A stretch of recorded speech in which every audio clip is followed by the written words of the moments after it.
মাসখানেকের রোমাঞ্চকর কর্মযজ্ঞ শেষে টি-20 বিশ্বকাপের পর্দা নামতে যাচ্ছে আজ। আহমেদাবাদের নরেন্দ্র মোদী স্টেডিয়ামে সন্ধ্যা 7:30টায় শিরোপা নির্ধারণী মহারণে লড়বে ভারত ও নিউজিল্যান্ড। 2023 সালের 19 নভেম্বর অস্ট্রেলিয়ার কাছে হেরে যে মাঠে স্বপ্নভঙ্গের বেদনায় পড়েন ভারতীয়রা, সেই আহমেদাবাদের নরেন্দ্র মোদী স্টেডিয়ামে আজ আরও একটি ফাইনালে মুখোমুখি হবেন সূর্যকুমার যাদবরা।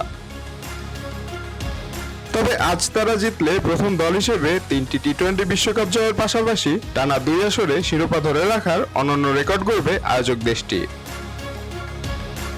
সুপার 8 পর্বে এই মাঠেই দক্ষিণ আফ্রিকার কাছে হারতে হয়েছিল ভারতকে।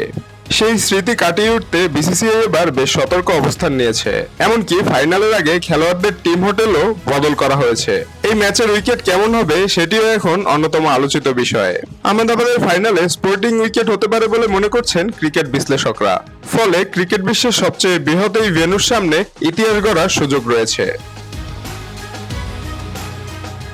নিউজিল্যান্ডের চেয়ে এগিয়ে থেকে এই ফাইনালে মাঠে নামবে ভারত। পরিসংখ্যান বলছে এখন পর্যন্ত টি-20 ক্রিকেটে 30 বার মুখোমুখি হয়েছে ভারত ও নিউজিল্যান্ড।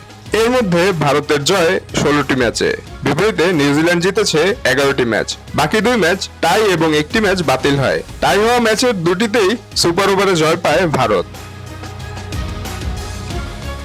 তবে একটি পরিসংখ্যানে এগিয়ে নিউজিল্যান্ড। এখন পর্যন্ত টি-20 বিশ্বকাপে 3 বার দেখা হয়েছে দুই দলের, যেখানে সবগুলো ম্যাচ জিতে শতভাগ জয়ের রেকর্ড কিউইদের দখলে।